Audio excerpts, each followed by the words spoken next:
She spoke fluent Russian before the Mafia boss minutes later. He ordered bring her to my office. The winter in Harbor Light, Massachusetts, was a special kind of cruel. It was not the clean, silent snow of postcards, but a bitter, wet cold that seeped into the bones.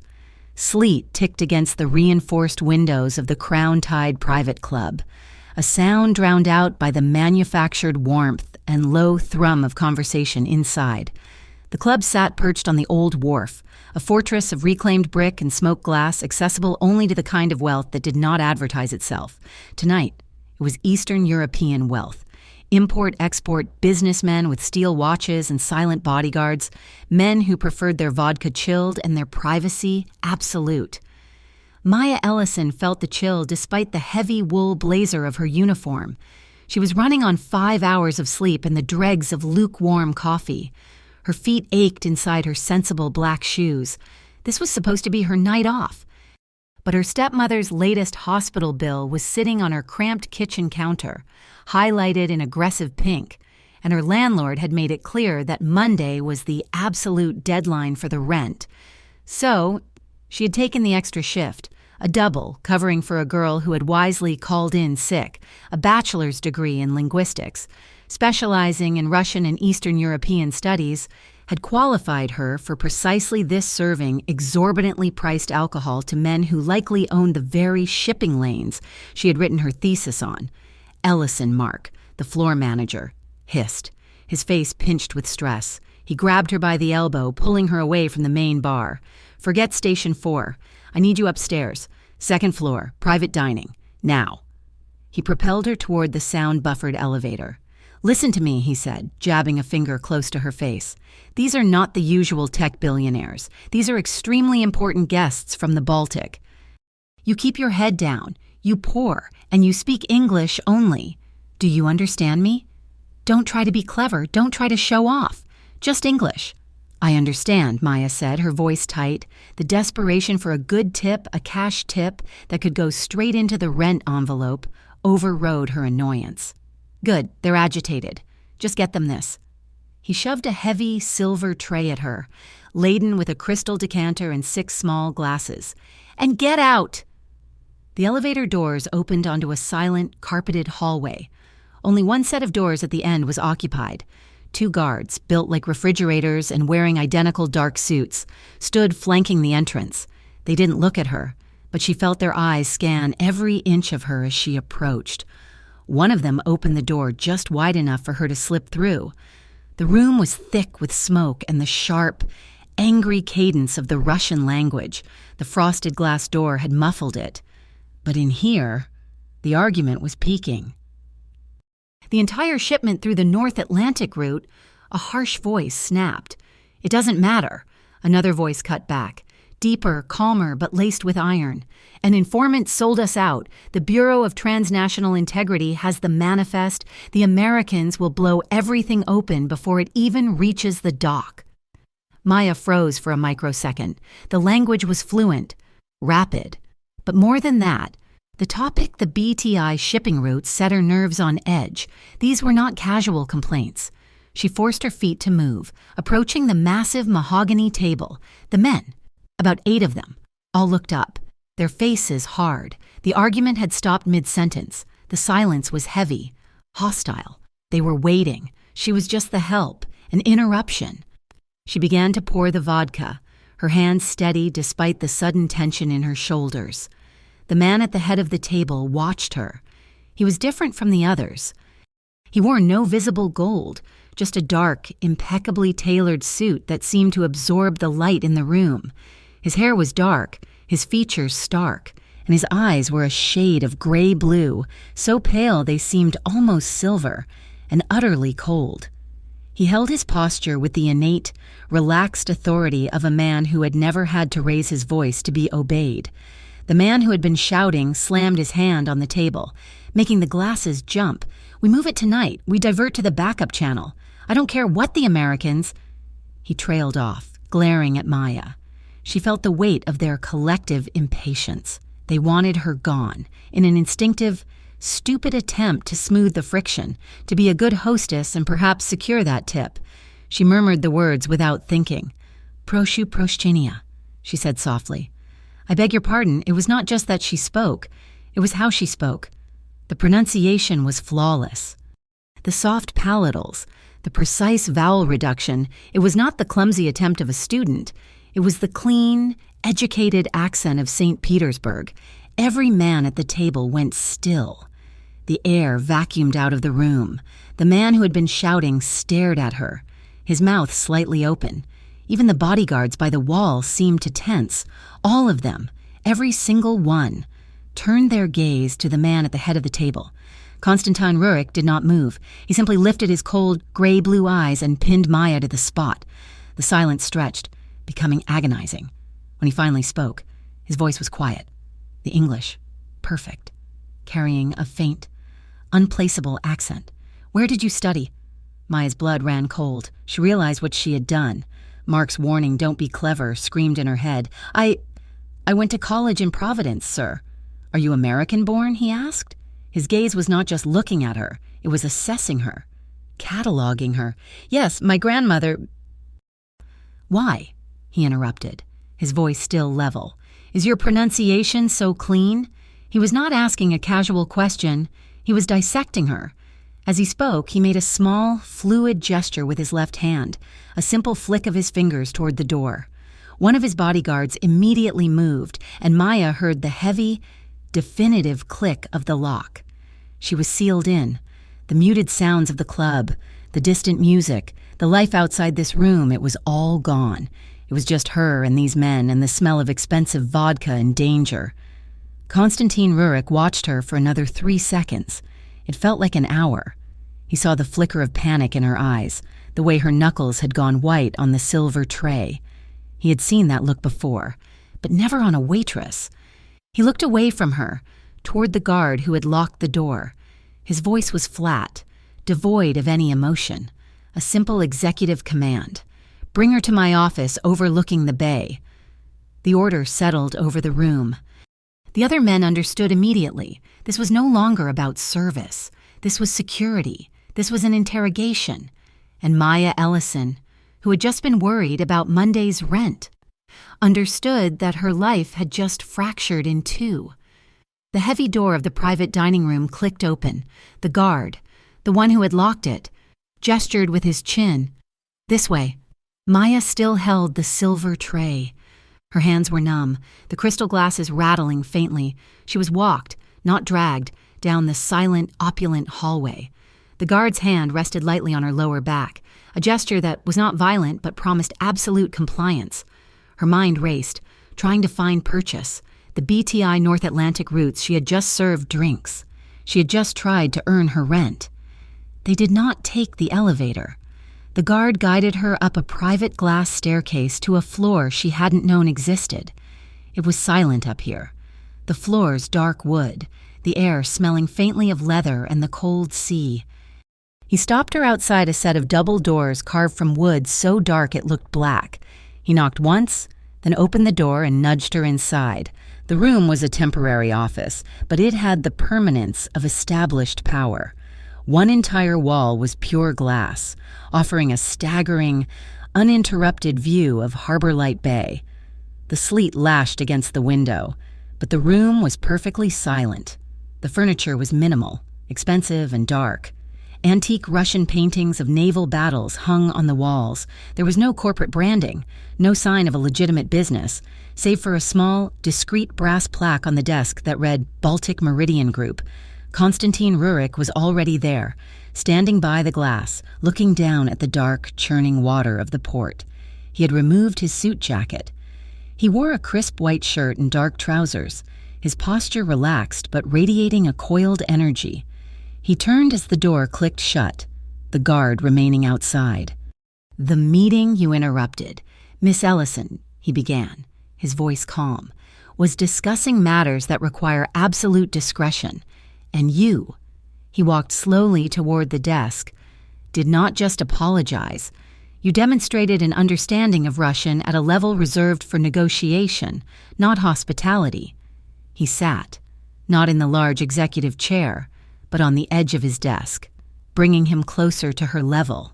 yet still dominant. He swiveled a laptop on the desk to face her. It was her employee file from the Crown Tide. Maya Ellison, 26 years old, bachelor's in linguistics from Providence. His eyes lifted from the screen to her face. Thesis, Semantic Voids in Russo-American Port Negotiations. An interesting choice. Maya felt the blood drain from her face. That was not in her HR file. You applied for an internship, he continued, his voice a level monotone. With the Domestic Port Intelligence Unit, you were declined, lack of connections. It was an accident, Maya whispered, the tray suddenly feeling impossibly heavy. What I heard, I didn't understand it. Not really. They were angry. I just wanted to smooth things over. I was just hoping for a better tip. It was the truth. Pathetic as it sounded. He watched her, his gray-blue eyes unblinking. He seemed to be weighing every word, every micro-expression. A better tip, he repeated. He tilted his head, a gesture of mild curiosity, then tapped a key on his laptop. The employee file vanished, replaced by a different document. Maya's breath hitched. It was a PDF scan of her stepmother's hospital bill from Harbor Light General, the outstanding amount. The one highlighted in panicked pink ink on her own kitchen counter was displayed in sharp black figures. He had not just pulled her file from the club. In the 10 minutes it had taken her to walk up the stairs, he had dug into her life. He knew her weakness. Harbor Light has an information leak.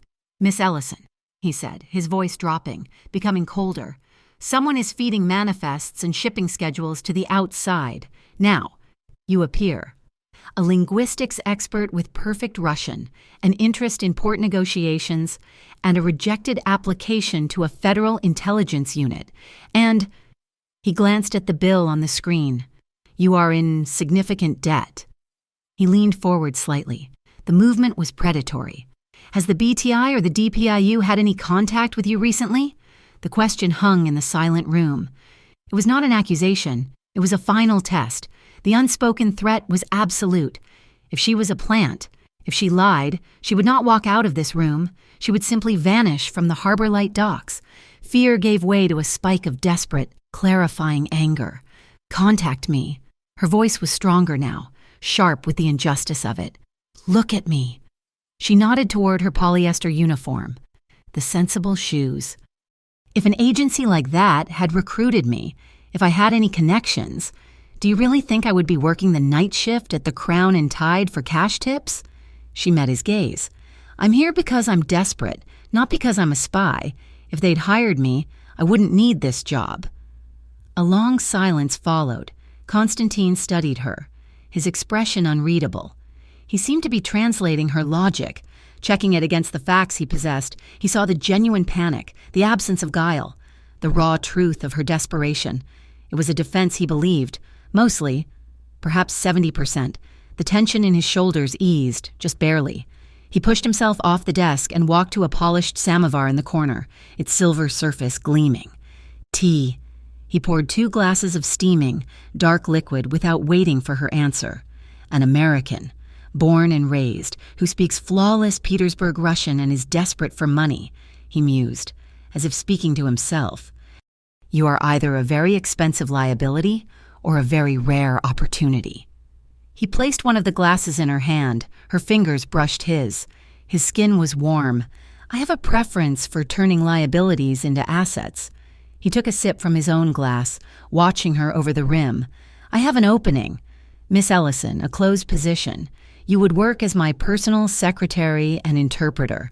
You would be available to me 24 hours a day, 7 days a week. He named a salary that was so large, Maya thought she had misheard him. It was more than she made in a year. You would be housed in the seafront residences. It is a secure building that I control. She was reeling, trying to process the shift from interrogation to job offer. It was a gilded cage, presented as a rescue. He saw the hesitation, the calculation in her eyes, freedom versus survival. He walked back to the laptop and tapped the screen, bringing the image of the hospital bill back into sharp focus. And, Konstantin Rurik said, his voice quiet but final, I will settle your stepmother's hospital accounts tonight. Maya did not have to say yes. The decision had been made for her the moment Konstantin Rurik named his terms. The tall guard, the one who had locked her in the dining room, re-entered the office. His name, she saw, was Lev. Stitched discreetly onto the ballistic vest he wore under his suit jacket, he did not look at her, only at his boss. Konstantin gave a single, sharp nod. "We are leaving," Lev said. His voice was a low rumble, his English thick. "My things," Maya stammered, her hand still holding the warm tea glass. "My coat, my purse is in the staff locker. They will be collected," Lev stated, "or they will be replaced. It does not matter." He took the glass from her numb fingers and placed it on the desk. He put a heavy hand on her lower back, a gesture that was not violent but offered no possibility of resistance. He guided her not to the main elevators, but back down the private glass staircase. They emerged into a service corridor she had never seen, one that led directly to a steel side door. Outside. The sleet was falling harder, stinging her face. She saw Mark, the floor manager, hovering near the exit, his face pale and drawn. He was wringing his hands. "Mark, I don't understand," Maya began, a desperate plea for normalcy. Mark flinched, refusing to meet her eyes. "Mister, Rurik has bought out your employment contract, Miss Ellison," he recited, his voice strained and thin. "Your shift is covered. All your personal items will be forwarded. Good night." He turned and almost ran back into the warmth of the club, terrified of being caught in the orbit of her sudden, strange departure. She was no longer staff. She was cargo. Lev opened the back door of a black SUV that sat idling at the curb, its engine a silent, powerful thrum against the noise of the storm. She slid inside. The interior was plush leather and smelled new. The heavy, armored door thudded shut, sealing off the world, sealing off her old life. The 2 hours she had spent worrying about rent and tips felt like they had happened a lifetime ago, to someone else. The drive was short, less than 5 minutes, pulling away from the historic wharf and toward the newest, most aggressive building on the Harbor Light skyline, the seafront residences. It was a tower of glass and steel that Maya had only ever seen from the city bus. Lev led her through a private, heated garage to an elevator that opened directly into the apartment's foyer. The security was silent, digital, and absolute. He handed her a thin black key card. "Mister, Rurik's car will be here at 7:30 in the morning. Do not be late." He did not wait for a reply. The elevator doors slid shut, leaving her in complete, echoing silence. The apartment was stunning. It was also cold, sterile, and vast. The kitchen was outfitted with gleaming Italian appliances she would be afraid to touch. The bathroom was a cavern of dark gray marble. The main room was dominated by a single wall of glass that offered the same view as Konstantin's office, the entire churning, black expanse of the bay, the city lights glittering below like a net. She walked, hesitant, into the bedroom. A king-sized bed was perfectly made. The walk-in closet was open, and it was not empty. Hanging pristine in garment bags were 3 complete outfits: a severe, elegant dark gray pantsuit, a navy blue sheath dress, and a cream silk blouse with a black pencil skirt. They looked to be exactly her size. A chill, sharper than the harbor wind, ran down her spine. This was not an impulse. He had not discovered her tonight. He, or his organization, had been looking. They had prepared this apartment for an asset, for a Russian-speaking American translator. She had just been the one to walk, foolishly, into the audition. On the bed, a simple, heavy black box. She lifted the lid. Inside, nestled in black tissue paper, was a dark silk dress, the color of the midnight sea, and a matching, whisper-thin robe. On top lay a single card, thick as cardboard. The handwriting was sharp, angled, and impatient. "Tomorrow, 7:30 a.m., we will discuss the real work." Her phone, still in the pocket of her cheap uniform blazer, vibrated. The sound was offensively loud in the pristine quiet. It was a text message, not from a number, but from an alert system, Harbor Light General Hospital. Notification: the outstanding balance for patient stepmother's name has been paid in full by the North Sea Fund. Her account is clear. Thank you. Maya sank onto the edge of the bed, the silk robe cool and alien beneath her trembling fingers. It was done.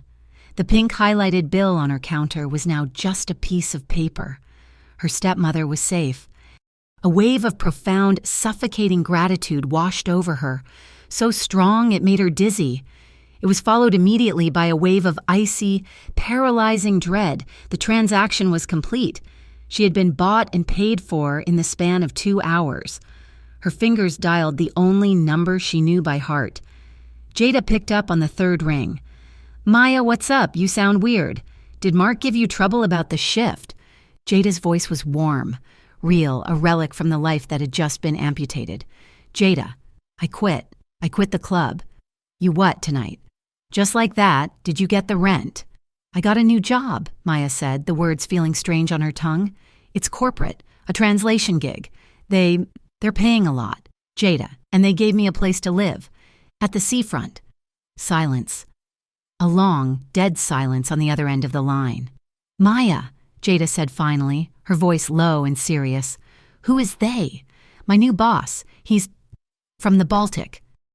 "The seafront residence, Maya. That's cartel money. That's Russian mob money. What did you do?" I spoke Russian," Maya whispered, tears welling in her eyes, hot and angry. "He overheard me. Jada, he paid Mom's hospital bills. He paid all of them tonight." Jada cursed, a long, soft sound. "Listen to me. Men like that, men who give you an apartment in that building and pay your family's debts on the first night, they don't do it because they need you to type. That's not a job, Maya. That's a leash. You be so careful. You get out if you can." "I can't," Maya said, looking at the city lights, so far below. "I think I'm already in." She hung up, promising to call soon, a promise that already felt like a lie. The silence of the apartment descended again, no longer luxurious but suffocating. She looked at the gift box, at the dark silk. She showered in the marble cage, the water pressure alone a display of casual, excessive wealth. But that night, she did not wear the silk. She pulled on her own faded cotton pajama bottoms and an old t-shirt, the fabric worn and familiar. It was a small, pathetic gesture of defiance. She slept on top of the immaculate, high thread count sheets, a stranger in her new life. At 7:25 the next morning, she was in the lobby, dressed in the gray pantsuit. It fit perfectly. The terror of that perfect fit was worse than anything else. The black SUV was waiting. The tinted windows were so dark they reflected the gray morning sky like a mirror. She got in. They did not drive to the financial district. They drove deep into the working port, a place of diesel fumes, screaming gulls, and rust. They passed through a security gate in a high fence topped with razor wire, pulling up to a series of massive red brick warehouses. The sign said, Harbor Light Logistics Center. But the men patrolling the perimeter with earpieces and the set, hard faces of veterans were not logistics security. This was a fortress. A woman was waiting for her just inside the main door. The interior was a stark contrast to the rough exterior, a gleaming, high-tech command center with glass-walled offices and dozens of people monitoring screens. The woman was tall, impossibly chic in a black sheath dress, her dark hair pulled into a bun so tight it looked painful. She was perhaps in her 40s, and her eyes were as sharp as Constantine's, but held a restless, severe energy.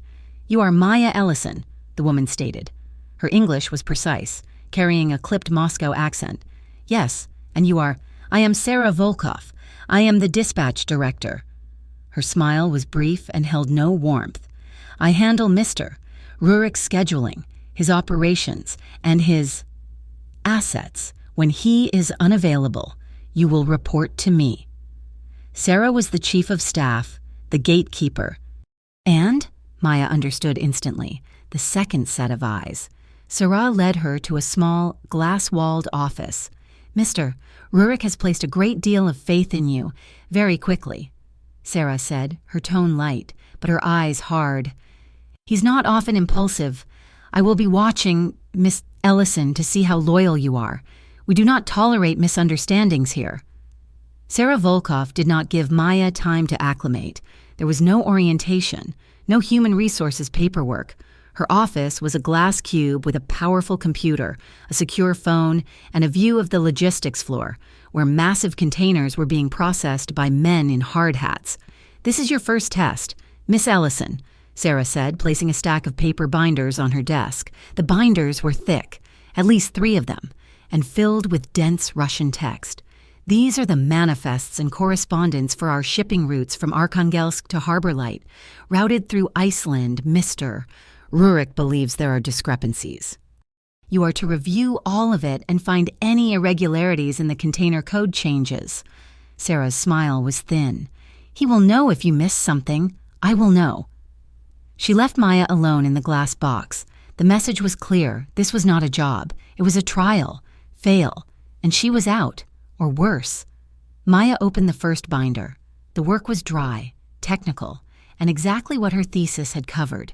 It was manifests, bills of lading, and internal emails, all in highly specific, technical Russian. She cross-referenced the container codes from the departure manifests in Arkhangelsk with the arrival logs in Iceland and the projected arrivals in Harbor Light. For 2 hours, she worked, her mind sinking into the familiar comfort of the language, the puzzle of it. She found 2 instances of code changes, but they were minor, likely clerical errors. This was too simple. Sarah was not testing her for clerical skills. She went deeper, shifting from the manifests to the email correspondence. She was looking for patterns. The emails were mostly terse discussions of weather delays and fuel costs, but then she found a thread, buried in a subfolder, that had nothing to do with container codes. It was an internal complaint from a port manager in Arkhangelsk. He was referencing anonymous calls from an American podcaster who seemed to have inside information about their schedules. The manager was furious, demanding to know who was leaking. Maya tracked the thread. The podcaster was not named, but the agency he claimed to be getting information from was the Northeast Maritime Control Commission. Maya frowned. She had spent 4 years studying this. She had applied to the real agencies. She had never, not once, heard of a Northeast Maritime Control Commission? It did not exist. It was a fake name, a cover. Someone inside was leaking information to the media, but they were feeding the media a fake source, likely to make the leak seem official and credible. This was not a discrepancy. This was active sabotage. She compiled her findings into a single, concise report, the 2 clerical errors on 1 page, the email thread, and her analysis of the fake agency on another. She was just finishing when the door to her office opened. Konstantin Rurik entered, filling the small space with his presence. He had changed from last night, wearing a dark gray turtleneck and pressed trousers, looking more like a ruthless architect than a mob boss. He did not speak, simply held out his hand for the report. Maya gave it to him. He read the first page on the clerical errors and nodded, unimpressed. Then he turned to the second page. He read it once, then a second time. His gray-blue eyes lifted from the paper and fixed on her. The coldness was gone, replaced by a sharp, focused intensity. "You found this in 2 hours," he stated. "It was in the email correspondence, not the manifests," Maya said, her voice steady. "The name of the agency, the commission, it's not real. I would have known it." He tossed the report onto her desk. The container codes were a test. Sarah's test, this, he tapped the second page, is the real problem. "We are being bled by a rival organization on the West Coast. They are working with the mainland Criminal Finance Directorate, trying to break my routes. Someone inside Harbor Light is feeding them our schedules. This podcaster is just the noise they are using to cover their tracks." He paced the small office, his energy making the glass walls feel like they were shrinking. Maya's mind raced, connecting the dots, the linguistics, the accents, the reason he had been so focused on her pronunciation. "You're not just looking for a leak," she said, the realization landing with the weight of a stone. "You're looking for a specific kind of Russian. You have suspects, but you can't tell who is talking to who. You want me to listen to them. You want me to help you distinguish the Russian of a northern port worker from the educated Russian of someone in Moscow, to help you pinpoint the traitor." Konstantin stopped pacing and turned to her. A slow, genuine smile touched the corners of his mouth. It was a cold, dangerous expression, but it was a smile. Precisely, he said. And of course, to see if you would immediately report this conversation to the Bureau of Transnational Integrity. I told you, Maya said, her chin lifting. I'm not a spy. You are a valuable asset, he countered. I have tried to recruit from American agencies before. None of them are clean. They are all compromised, bought by one side or another. But you— He looked at her, his gaze analytical. A native-born American with your linguistic purity. You're easy to hide in plain sight, and— His voice dropped slightly. You are very easy to keep. The veiled threat hung in the air. Easy to keep, easy to control, easy to disappear. The leverage he held over her stepmother's health, was a chain. But in that moment, Maya realized she had something he needed. Her unique, specific mind. The chain now ran both ways. I have a condition, Maya said. His smile vanished. You are in no position to make demands. My stepmother. Harbor Light General is a public hospital. It's not good enough? Maya met his stare, her heart hammering but her voice pure steel. You paid the bill. Now you're going to move her. I want her at the Harbor Light Oncology Pavilion. I want her to have the best private care in the city. I want her to have a chance. Constantine stared at her, a long, calculating silence stretching between them. He was reevaluating her, seeing the desperation from last night harden into a bargain. He respected it.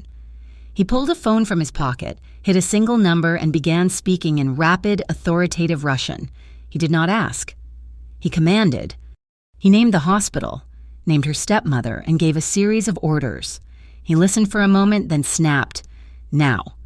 He hung up and slid the phone back into his pocket. The pavilion's private car will transfer her within the hour, he said, as if discussing a change in a shipping schedule. She will have their top specialist. Thank you, Maya said, the words feeling dry and inadequate. Do not thank me, Miss Ellison. This is a transaction. You provide your expertise. I provide solutions. He turned to leave. Maya stood up and looked out the glass wall. Down on the logistics floor, she could see Sarah watching her office, a look of undisguised suspicion on her face.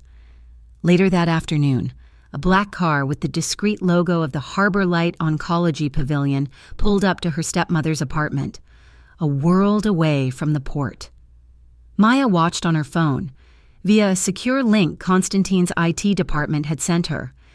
She watched two professional medics help her stepmother, frail and confused, but wrapped in a warm blanket, into the back of the luxury vehicle. Tears streamed down Maya's face, but she made no sound. She was trading her freedom.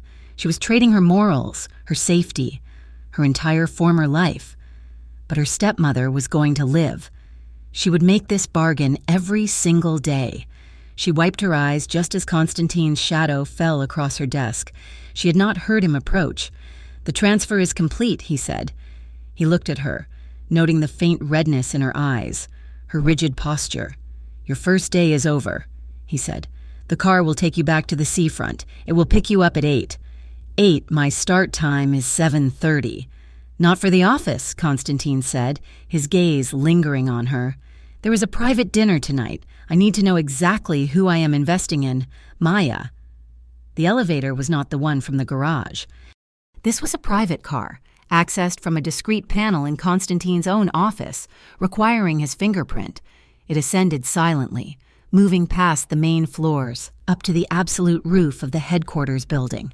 The doors opened onto a space that was not an office or an apartment. It was a glass cube, an enclosed deck suspended high above the port. The sleet had passed, but the wind of the looming storm howled against the thick panes, a silent, violent assault. Far below, the lights of the container cranes and the city glittered against the black, churning water of the bay. It was a breathtaking, terrifying view, and it was utterly private. This was not his home. A home was a vulnerability. This was a tactical position, chosen specifically, Maya realized, so that no one with a long-lens camera from a neighboring building could get a shot.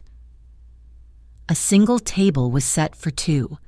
Constantine was already there, standing by the glass, his hands clasped behind his back. He turned as she entered. The shift in his appearance was immediate and disarming. The severe, authoritative armor of his suit was gone.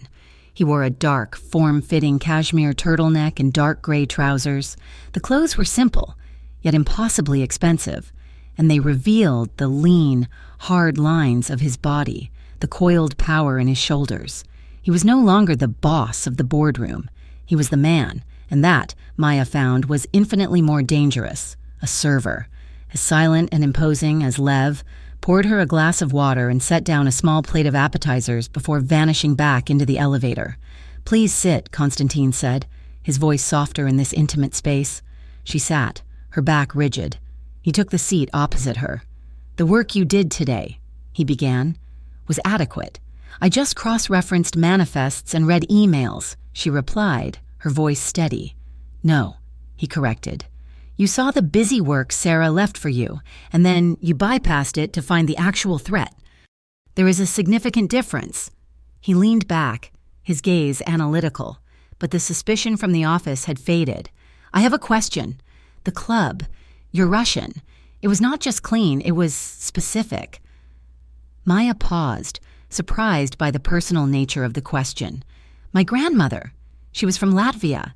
She grew up speaking Russian, but with a heavy Baltic influence. I spent several years with her when I was young. Before I started my formal studies, her accent, it stayed with me." A flicker of understanding passed over his face. "Duh, that is what I heard. Not the sterile Russian of a university, but the sound of the coast. It is a rare thing to hear in Harbor Light. It is the sound of home, for many of my people." The tension had shifted. It was no longer the electric fear of an interrogation. It was the taut wire hum of something else. He was no longer assessing her as a threat. He was assessing her as a person. This, she knew, was the real investment. The manifests had been a test of her skill. This was a test of her character. She felt a sudden, reckless surge of boldness. If he could dissect her past, she could at least acknowledge her eyes drifted to his left wrist, resting on the table. A fine, pale scar network started at the cuff of his turtleneck, disappearing beneath the face of his expensive watch. "And you?" she asked, her voice quiet. "Your accent. It is not just Moscow. It is harder." He went still. The warmth that had briefly entered his eyes vanished, replaced by a shadow. He instinctively touched the scar, his thumb tracing its edge. "Murmansk," he said, his voice flat and distant. "A very long winter, a long time ago. It was the winter I learned that only the strong survive, the weak. They are a lesson for others." The words were oblique, but the brutality behind them was crystal clear. She saw, in that instant, the violent, frozen past that had forged this man, the man who could pay a life-saving medical bill with a single phone call. The man who would, undoubtedly, end a life with the same detached efficiency.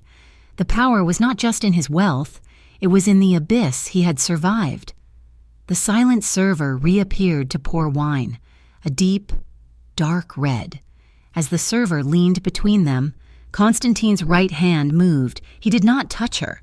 He placed his hand on the back of her empty chair, his fingers resting lightly on the wood. It was a subtle, proprietary gesture, a perimeter, a claim on the space she occupied. His gaze on her had changed. It was no longer questioning, it was possessing.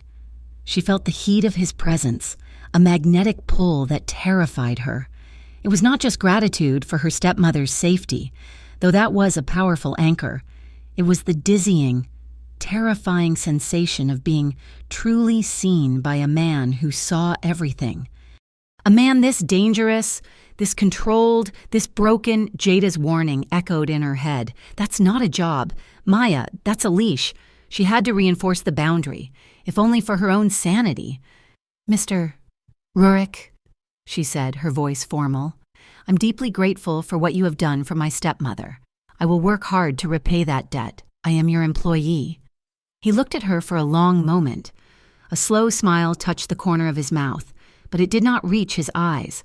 "My employees lie to me. Maya, they lie to Sarah. They lie to themselves. They tell me what they think I want to hear. They maneuver for position. They are all, in their own way, weak. He leaned forward, the small table between them vanishing. His voice dropped to a low, intense murmur that vibrated through her. Tonight, in my office, you were the only person in this entire city who did not lie to me. You told me the truth about your desperation. You found the truth in those manifests. And you had the strength to make a demand in return. He stared at her, his gray-blue eyes pinning her to the chair. I value that truth, that loyalty, more than any contract. The rest of the meal was a blur. He asked her about her studies, her thesis, her opinions on the port's inefficiencies. He was mapping her mind, testing its boundaries, and she found herself answering with an honesty that was both liberating and frightening. When it was over, he stood as she stood. The server had long since disappeared. They were alone in the glass box, suspended over the dark, windy city. She braced herself, expecting him to move closer, to use this intimacy, this power, to try and kiss her. He did not. He simply stood there, watching her. As she turned to the elevator, he said her name. Maya. She stopped and turned back. He stepped forward but stopped just outside her personal space. He reached out and took her right hand. He did not shake it. He simply held it. His palm was warm, calloused, his grip firm and sure. He held it for 1 second, 2, 3, long past the point of a polite gesture. His thumb brushed once over her pulse point. He was reading her. Again. He released her hand, but his gaze held her fast. The warning was back in his eyes, but it was different now. It was tangled with something else, something reluctant. You are a valuable asset, he said, his voice low. I'm beginning to believe in you. He let the words hang in the air, a promise and a threat. Do not disappear just when I am starting to believe. The next morning, the local Harbor Light news feed was on every screen in the logistics center. An anonymous tip, submitted overnight to the Special Maritime Inspection Unit, had led to a pre-dawn raid on a container at the wharf. The cameras showed federal-looking agents, but their uniforms were slightly wrong, the insignia unfamiliar. They opened the container to find it empty. But Maya, watching from her glass-walled office, felt her blood run cold. The time of the raid, as reported by the news anchor, was exactly the moment Constantine's legitimate, non-problematic shipment had been scheduled to arrive at that exact berth. The raiders had missed the real cargo, but the message was clear. Someone inside had sent the coordinates. Someone was testing the defenses. Constantine's response was absolute silence. He walked onto the main logistics floor, his presence sucking the air out of the massive space. His face was calm, but his gray-blue eyes were lethal, sharp as knives. He gestured to Maya. My office, now. He did not mean the glass cube. He meant his inner sanctum, the one with the private elevator. He sat her not at a desk, but in a chair against the wall. Sarah is bringing in the senior team. The meeting will be in Russian. The intercom to this room will be live. You want me to listen? Maya said. I want you to identify. He corrected. You will listen to every word, every accent, every hesitation. You will tell me who is lying. He left, and the room was filled with the amplified sound of the argument next door. Constantine's voice was a low, dangerous rumble, demanding answers. The others were frantic, defensive, their Russian a mix of regional accents. And then, Sarah Volkov spoke. Her voice cut through the panic, clear and precise. She was delivering a status report, her Moscow Russian perfect, every syllable clean, every stress correct. She was the picture of control, the loyal chief of staff managing a crisis for her boss. But she made a mistake. It was tiny, a single word. When describing the anonymous tip, she used a term for informant that was technically correct but slightly archaic, a word a native Russian would use, but she paired it with an Americanized grammatical structure.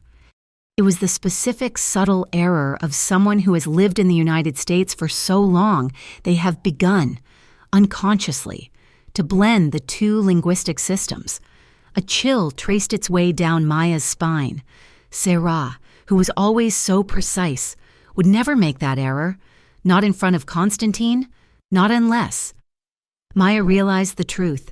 Sarah had not made a mistake. She had left a clue. She had intentionally spoken in a way that she knew Maya, the other high-level Russian speaker, would recognize as flawed. The intercom clicked off. The door opened. Constantine stood there, his face a mask of cold fury. "Well, it's Sarah," Maya said, her voice barely a whisper. "But it's not just that. She made an error, a small one, a grammatical slip that a native living in the U.S. for a long time might make. It was too clean. She wanted me to hear it. She wanted to be heard." Constantine's eyes narrowed as he processed the implication. "Constantine," Maya said, standing up, her hands trembling. "She knows about me.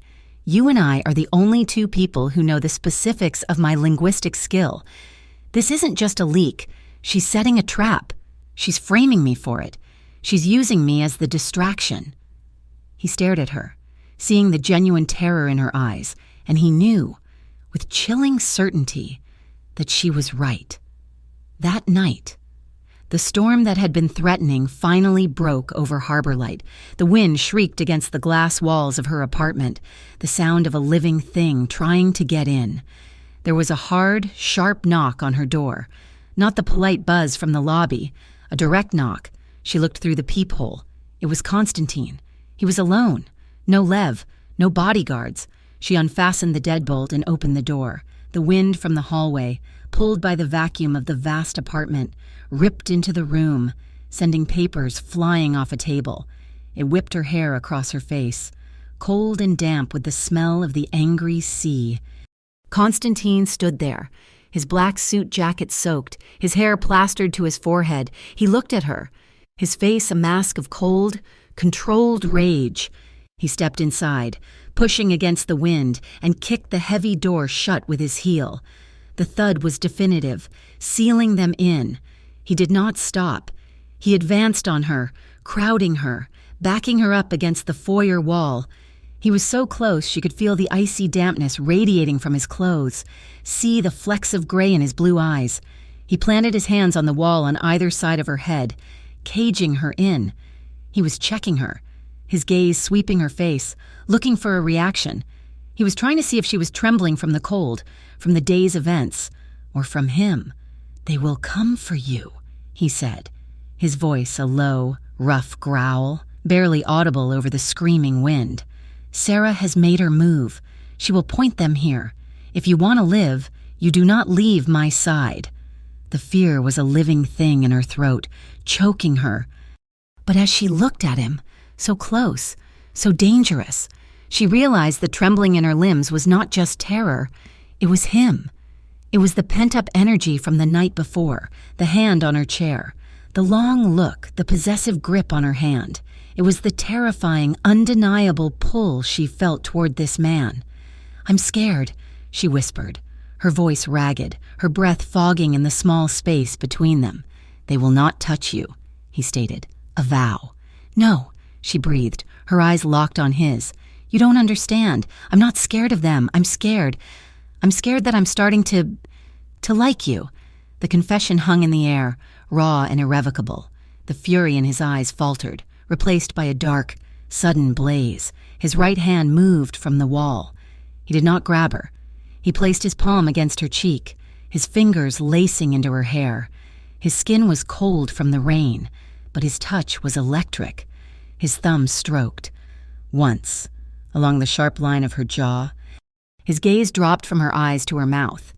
It was a silent, direct question, a request for permission that his posture did not need, but his eyes asked for. Maya did not move. She did not breathe.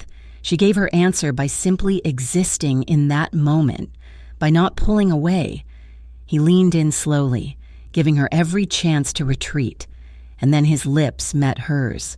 It was not a gentle kiss. It was a claiming. It was cold from the rain, and hard with the tension of the day, and desperate. He pulled her body flush against his other hand sliding from the wall to her back, splaying wide and low, pressing her against the unyielding wall of his chest. She could feel the hard muscle beneath the damp, expensive suit, the steady, powerful beat of his heart against her own frantic rhythm. It was a shock. The solid warmth of him against the cold, the sheer, controlled strength in his hands. Her hands came up, gripping his suit jacket, holding on as the world tilted. He angled his head, the kiss deepening, becoming possessive. A silent, furious language that spoke of ownership and protection, and a hunger he had clearly held in check for too long. He whispered something against her mouth, a low, rough sound, his breath warm. Somnoi, Naboya. With me. Don't be afraid. The Russian words, a command and a comfort, broke the last of her resistance. She melted against him, her body answering his, her fear consumed by a wave of heat and a desperate, reckless need. He broke the kiss first. It was a wrenching, ragged separation. He did not step back. He rested his forehead against hers, their breath mingling, harsh and fast. His eyes were closed, his jaw tight. "I will not," he breathed, his voice rough. "Have you thinking you are just the gift in the silk box? I will not have you as a payment for a debt." He pulled back just enough to look at her, his hands still framing her face, his thumbs stroking her temples. "When this is done," he said, his voice a raw promise, "we will talk. This will be finished." She understood. This was not an assault. This was not an employer taking what he had paid for. This was a choice. And in the middle of a storm, in a glass tower, surrounded by unseen enemies, they had both, irrevocably, just made it. The kiss had changed nothing and everything.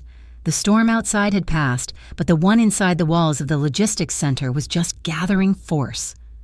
When Maya arrived the next morning after Constantine had left her apartment in the pre-dawn hours with a final, hard look she could not decipher, he was all business. "Sarah is moving faster than I anticipated," he said, his voice clipped and cold, as if the night before had never happened. He slid a tablet across his main desk. On the screen was a photo of a man in his late 20s, earnest and slightly unkempt, speaking into a microphone. "You know this man." It was Eli Ward, her ex-boyfriend from college. The man she had almost moved to New York with before her stepmother's first diagnosis had chained her to Harbor Light. "He runs a local podcast, Harbor Light Below Deck," she said, her voice hollow. "He's also the podcaster you identified from the Arkhangelsk emails." Constantine said, "Sarah has been feeding him information. Small leaks designed to look like a brave whistleblower is talking to him. Now, she's escalating. I need to know what he knows. I need to know what she promised him and who he thinks he's talking to." "You want me to talk to him?" she stated. It was not a question. "Yes, this is your first dirty assignment, as you might call it.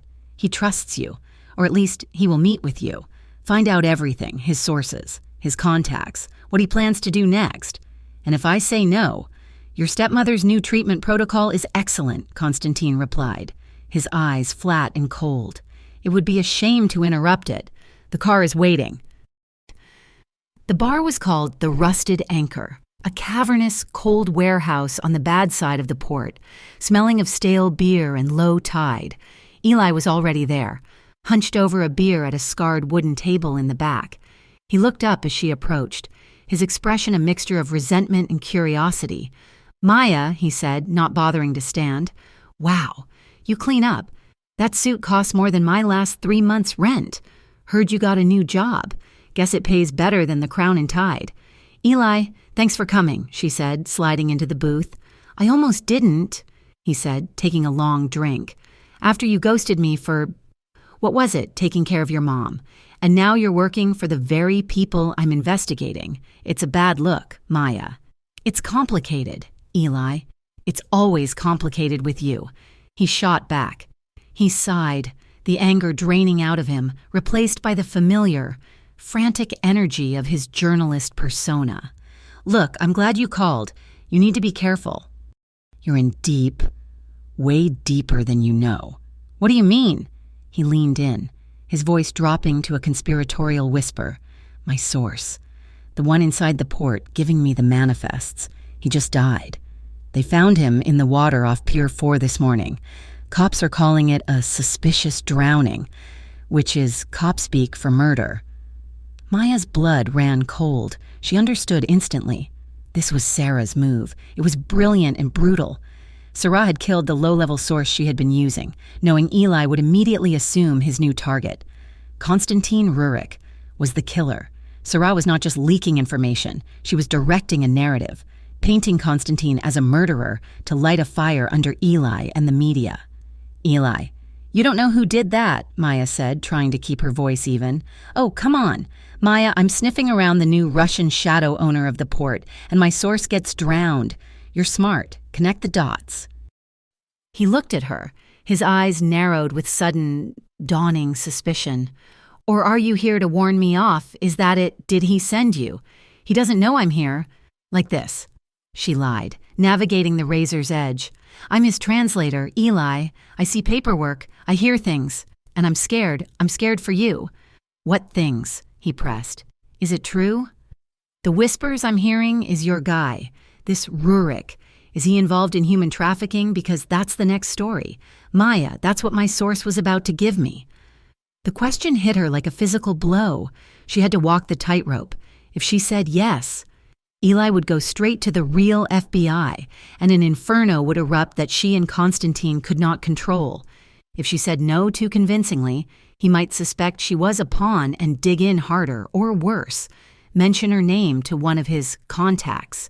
"No," she said, putting genuine fear into her voice. "It's not that. It's financial.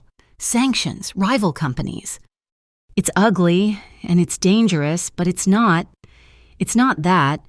Eli, if you go on your show and accuse him of that, with no proof, he will destroy you, legally. He'll bury your podcast, your reputation, everything." She watched him process this. He was disappointed. A financial crime story was less sexy than human trafficking. She had given him an answer that was plausible, deflating, and most importantly, steered him away from the most volatile accusation. "What about your contacts?" she pushed gently. The agency people you've spoken to?" "I can't tell you that," he said defensively. "But they're big. Federal. They're watching him. They're the ones who told me to look into the trafficking angle." He meant the fake agencies, Sarah's invention. "Just be careful," Maya said, sliding out of the booth. "Don't trust them. Eli, they're not who you think they are." She left him sitting there, confused and angry, and got back in the waiting SUV. She felt disgusting, as if she needed to scrub her skin. She had just used their entire shared history to manipulate him. That night, she was back in her glass cage at the seafront. Konstantin was across the city, in a meeting she was not allowed to attend. She was supposed to be reviewing transcripts, but she could not focus. Her phone buzzed. It was a video call. Her stepmother, Maya answered, forcing a bright smile. "Hey, how are you feeling?" Her stepmother's face filled the screen. She was sitting up in a plush hospital bed, the sterile white of Harbor Light General replaced by soft, warm lighting. Her eyes were red, but for the first time in a year, she was weeping with joy. "Maya, the doctor, Aris, he just left," she cried, her voice thick. He said there's a new targeted therapy, a trial. He said my insurance would never have covered it, but the fund, your fund, they approved it. This morning, he said this could add years. Maya, years." Maya watched the woman who had raised her sob with a relief that was so profound, it was painful. This was the result. This was the payment for the lie she had just told Eli.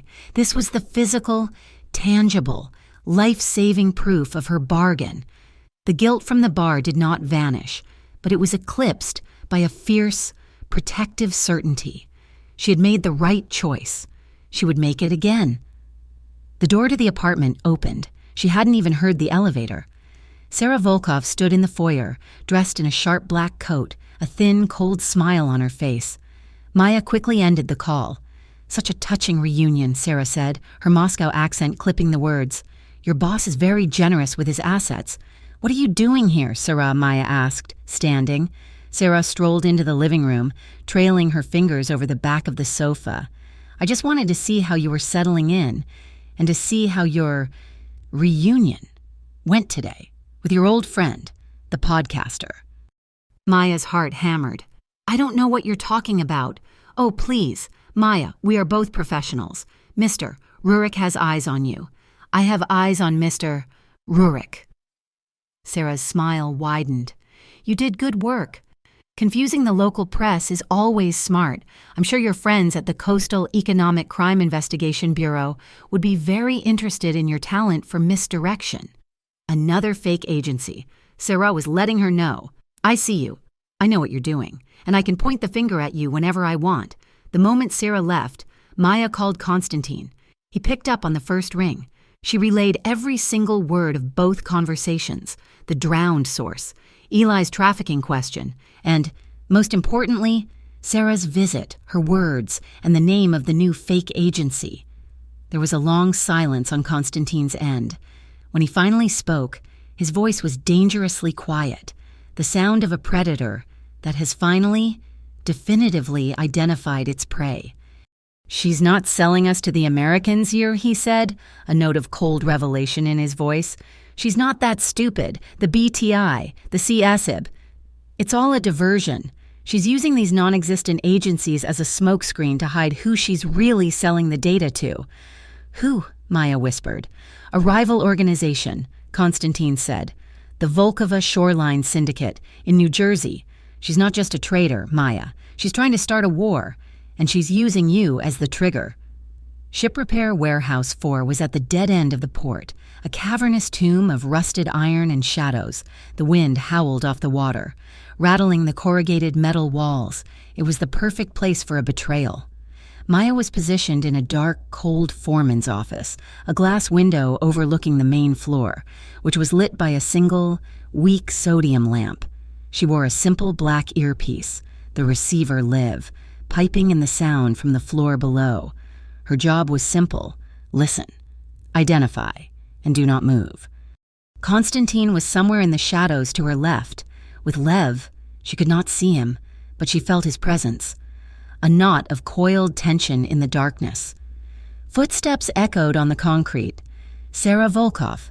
She walked into the pool of dim light, confident, her head high. She was expecting to meet her contact from the Bureau of Transnational Integrity, the final step in her plan to frame Constantine and deliver his assets to a new master. But the man who emerged from the opposite shadow was not a Fed.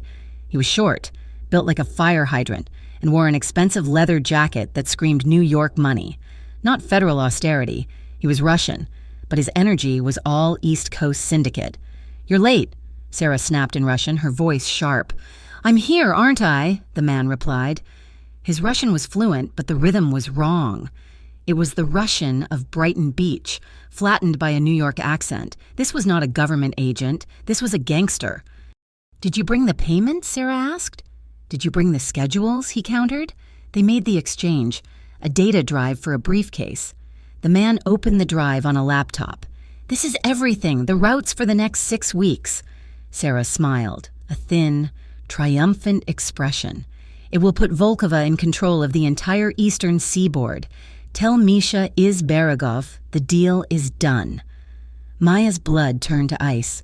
Misha from the coast, it was a West Coast nickname, a name used by the syndicates in Los Angeles and Seattle.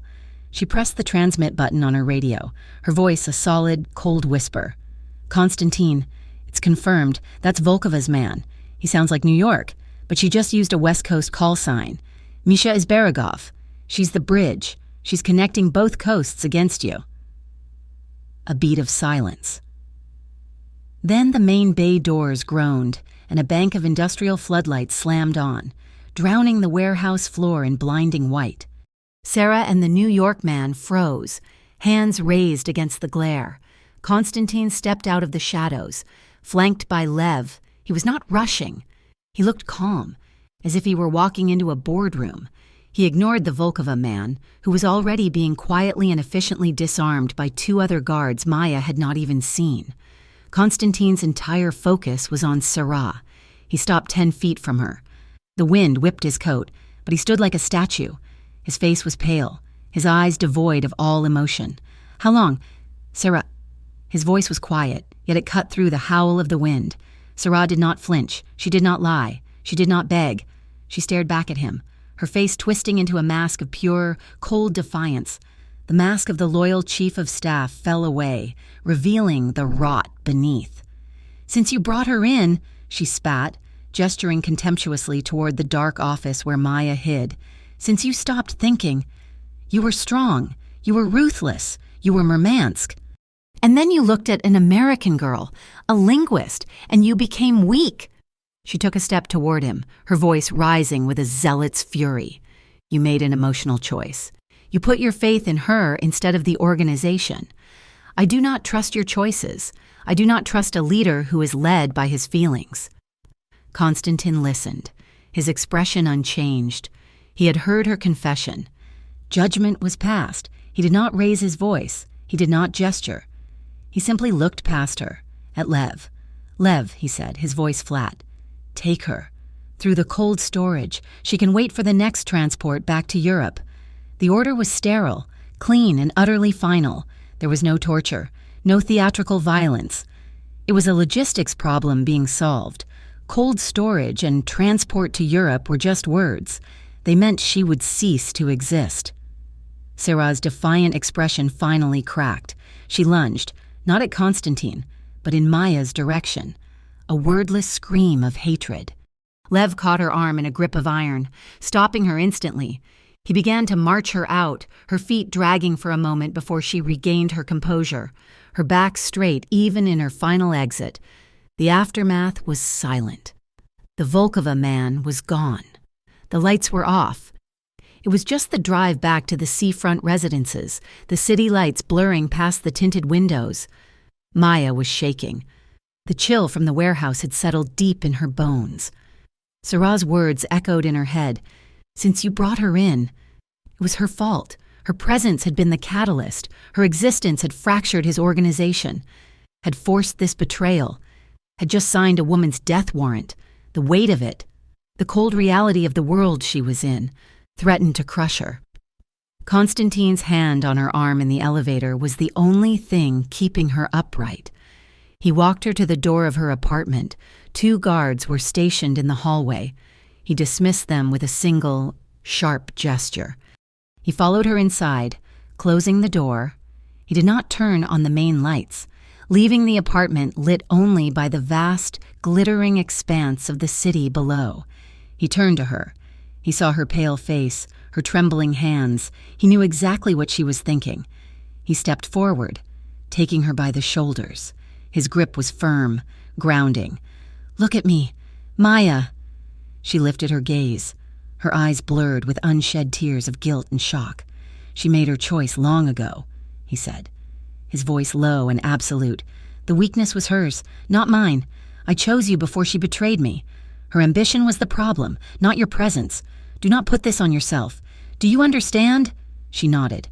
A single, jerky movement. A tear escaped and traced a cold path down her cheek. He pulled her to him. It was not the desperate, hungry kiss from the night of the storm. It was a different kind of claiming. He wrapped his arms around her, pulling her tight against his chest, one hand splayed across her back, the other cradling the back of her head, tucking her face against his neck. He was solid, warm, an anchor in the middle of her terror. He was shielding her from the images in her own head. He just held her, letting his strength seep into her, letting his steady heartbeat calm the panic in hers. After a long time, he spoke, his voice a low rumble against her ear. "We have one more thing to finish. This Volkova problem at the end of the line. We have to end it." He held her tighter. "After that, after it is done, if you want Boston, if you want to stay here, or if you want a house in St. Augustine, I can manage it. We will manage it." The storm was not just a storm. It was an accomplice. It descended on Harbor Light as a small, violent blizzard, a wet, heavy snow that choked the air and coated the docks in treacherous ice. Then, just after 8 o'clock, the lights in the port district went out. It was not a flicker. It was a sudden, heavy, absolute darkness.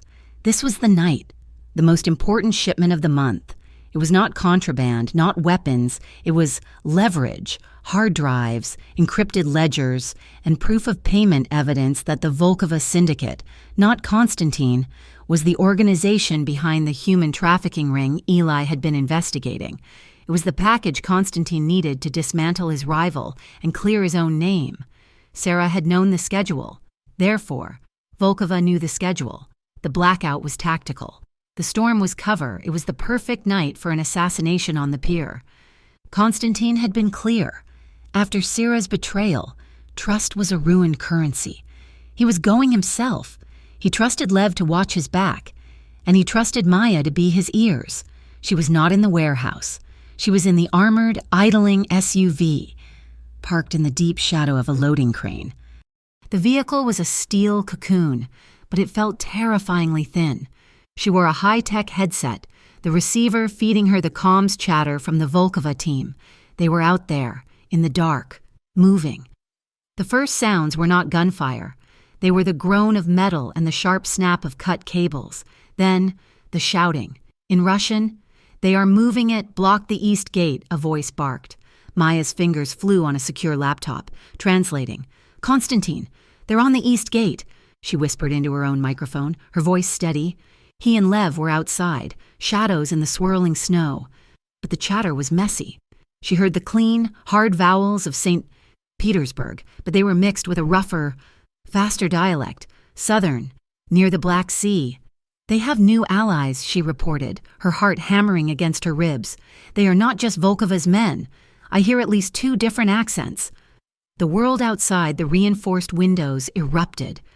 She could not see the details, only muzzle flashes, brief and violent, illuminating the blizzard. She heard the sharp crack of gunfire, a sound that was immediately distinct from the heavy, metallic thud of rounds impacting the SUV's armor. The vehicle shuddered. She heard men screaming in Russian, the sound tinny through her headset. "Where is the translator? Get the girl, grab the girl, and we have him." A heavy weight slammed against her door, rocking the SUV, a scrape of metal. Someone was trying to pry the handle. A face, masked and grotesque, appeared at the window, centimeters from her own. He was shouting, but the ballistic glass muted him. He raised the butt of his rifle, preparing to smash it against the glass. Panic, cold and sharp, seized her, but it was the panic of a survivor, not a victim. Her training, her linguistic instinct, took over. She hit the external speaker button. She did not scream. She commanded. Her voice, flawless and authoritative, boomed out into the storm. "Odkodim oni odstupili ke tretiemu prichalu." "We're pulling back." They retreated to Pier 3. The man froze. His head snapped over his shoulder, confused by the sudden, conflicting order from a source he could not identify. That 1 second of hesitation was all it took. A dark shape. Lev moved in her peripheral vision, a blur of motion. The man disappeared from the window. There was a heavy, final thump against the side of the truck. She did not look. She closed her eyes and breathed. The gunfire outside tapered off. A terrible, ringing silence filled the void, broken only by the howl of the wind. Where was Konstantin? She could not hear him on her mic. Terror, cold and absolute, overwhelmed her training. She ripped off the headset. "Konstantin," she whispered. No reply. She clawed at the armored door's latch. It was protocol to stay inside. It was suicide to leave. She did not care. She pushed the heavy door open and tumbled out into the blizzard. The wind and snow hit her like a physical blow. "Konstantin," she screamed into the darkness, using his name in Russian. Konstantin. Her voice, carried by the storm, was a beacon. A sharp, whistling crack split the air. It was different from the other shots. It was high, precise, and followed by the zing of a ricochet off a nearby railing. A sniper on the rooftops, and she had just told him exactly where the valuable target was. A force like a freight train hit her from the side. It was Konstantin. He didn't just push her, he tackled her, his body a solid shield over hers. He drove her forward, his boots sliding on the ice. They crashed hard behind a massive, red shipping container. The impact knocked the breath from her lungs. She was pinned beneath him, the snow cold on her cheek, his body a heavy, warm and trembling weight. A second shot rang out, pinging off the steel container, inches above their heads. He pushed himself up, just an inch, his face close to hers, his breath coming in harsh, white clouds. He was staring at her, his eyes wild, his shoulder. She saw the dark patch spreading on his black coat. He was hit. He saw her staring at the wound. He ignored it. "Are you hit?" he demanded, his voice a low, desperate rasp. He was checking her first, his hands running over her arms, her chest, searching for an injury. "No," she gasped. "No, you're bleeding." "It is nothing," he growled. He looked at her.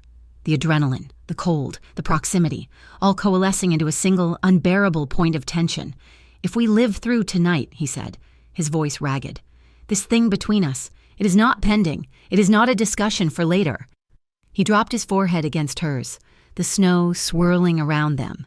"I am tired," he breathed, "tired of keeping my distance so you will not be scared." A third shot slammed into the container. They were pinned. "Whoa, we have to move," she whispered, her focus snapping back. "The comms. The sniper is on the roof of Warehouse 2. I heard them. The others are falling back toward the water." He nodded. The man from Murmansk taking over. He pulled his own radio. "Lev, Warehouse 2, rooftop. The rest of the team, west side. Cut them off at the water. Box them in." He looked at Maya, his eyes full of a new, fierce approval. "Good." They waited, their breath mingling in the frozen air. More shots, farther away this time. Then, finally, Lev's voice, calm and clear through Konstantin's radio. "Secure. The container is moving." In the far distance, sirens began to wail. The local police, conveniently stuck by the blackout, were on their way. Far too late. The immediate battle was over. The following morning, the sun was a pale, cold disk over the harbor. The snow had stopped, but the city looked bruised. Maya was in the same glass office overlooking the bay, where she had been interrogated what felt like a lifetime ago. Konstantin stood beside her, his left arm in a simple black sling, hidden perfectly by the cut of his dark suit jacket. The wound from the night before was a quiet, physical reminder of what they had survived. He was holding the hard drive they had recovered from the container. He inserted it into his laptop and turned the screen toward her. "You were not a catalyst, Maya. You were the target." He pressed play. It was grainy. Low-light footage from a security camera, time-stamped 2 weeks ago. It showed the Volkova operative, Misha, in a New Jersey diner. Meeting with 2 other men, they were designing the false narrative. They were laughing as they invented the name Bureau of Transnational Integrity and the Coastal Economic Crime Investigation Bureau. They were outlining a plan to find a native-born, Russian-speaking asset inside Harbor Light, someone they could frame to bring the real federal agencies down on Konstantin, the weight of guilt that had settled on her, the feeling that she had caused Sarah's betrayal, that she had manipulated Eli, evaporated. She had been a pawn, just like everyone else. Konstantin closed the laptop. "Your friend, the podcaster, Eli, I will have this file edited. Your name, your face, your existence will be erased from it. He will receive an anonymous copy." He looked at her, his gaze level. "He will have the biggest story of his career, but you will not be in it." It was a clean, surgical move. He was not just protecting himself, he was closing the door to her past. He was giving Eli a victory, but on his terms, ensuring Maya could never be pulled back into that old life. He then slid a heavy, leather-bound folder across the desk. "Your employment as my translator has been terminated." Maya's heart stopped. She looked at him, confused. "You are," he continued, tapping the folder. "As of this morning, a partner of record in the Baltic Meridian Group. Your official title is U.S. Cultural Advisor. There are incorporation papers, a non-disclosure agreement, and access codes to a private account." She opened the folder. It was all there, legal, binding and ironclad. She saw the salary, and it made her feel faint. But she understood the real meaning. This was not a job. It was an induction. This was his final golden cage. It meant that if he was arrested, if he was killed, if he disappeared, she and her mother were not just protected, They were legally entitled to a share of his legitimate assets. "It's very safe," she said quietly, her fingers tracing the embossed logo. "Very rich, and very difficult to leave." "Yes," he said simply. "This is the cage I am choosing," she affirmed, looking up at him. He moved closer then. The business part of the morning concluded. He stood in front of her, his good hand resting on the desk. "In this room," he said, his voice low. "When we first met, I used your stepmother. I used her illness as leverage to ensure your compliance." He looked away, out at the cold water. It was the first time she had ever seen him look uncomfortable. "That was the part of me from Murmansk, the part that sees only threats and assets. It is a difficult thing to unlearn." He turned back to her. "But I am learning." It was the apology she never knew she needed. It was the crack in the armor, the proof that the man was still inside the boss. She stood, closing the folder. She had to make her own terms clear. Not as an employee, not as a victim, but as his partner. "I don't need an easy life, Constantine. I grew up in Harbor Light. I've never had one." She stepped closer, into his space, forcing him to look down at her. "I just need to know that if the BTI kicks in that door, or if Volkova's men come back, you will not leave me behind to save yourself." A slow, genuine smile touched his mouth. It reached his eyes, turning them from gray-blue ice to the color of the sea. "When I arranged your stepmother's transfer to the pavilion," he said, "I put my name on her file. Not the Baltic Meridian Group, not the North Sea Fund, my personal name. I made myself her guarantor." He leaned down, his face just inches from hers. "There is no going back from that. They are tied to me. You are tied to me. We do not leave family behind." That was the vow. He closed the small distance between them. This kiss was not the desperate, rain-soaked collision on the pier. It was not the angry, possessive claiming in her apartment. This was a confirmation. It was slow and deep and absolute. His hand came up, lacing into her hair, tilting her head back. He pulled her flush against him, her back pressing into the hard wood of the filing cabinets. His warmth enveloped her, chasing away the last of the Harbor Light chill. He lifted his face just slightly, his eyes holding hers. A silent, burning declaration. He sealed the promise, his lips warm and sure, his control absolute.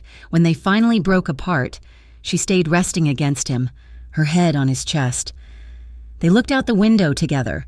The fog was lifting from the water, revealing the massive container ships moving out to sea on the new, secure routes that she had helped him clear. She was no longer the waitress serving them. She was the woman who owned the view. She had spoken Russian in front of a mafia boss, and her life had changed in 5 minutes. Today, she still stood beside him, speaking Russian. But it was no longer to prove her worth, or to survive. It was to remind him that in a world as cold and hard as his, he owed her his warmth. His secure phone buzzed on the desk, a single text message. He read it, and she felt the tension in his chest release in a long, slow breath. "It is done," he said. "Volkova is pulling all his assets from the East Coast. The evidence from the hard drive has been delivered. He is running." A quiet settled in the room. The immediate war was over. They had won. They had a moment, a pause in the dangerous life he led. He turned her in his arms, his uninjured arm wrapping around her waist. A real smile, one of light and relief, touched his face. "St. Petersburg," he said, his voice almost light, "is much more beautiful than Harbor Light in the summer. Would you like to see it?" Maya smiled, leaning into his strength, her choice made, her cage chosen. "We go," she said. "But this time, no bodyguards in the room. Thank you so much for listening to this story. We would love to know where you are listening from, so please drop a comment below. Share your thoughts and let's talk. Please subscribe to my channel, Mafia Boss Stories, and like this video. It also helps so much if you hit that hype button, so this story can be heard by even more people.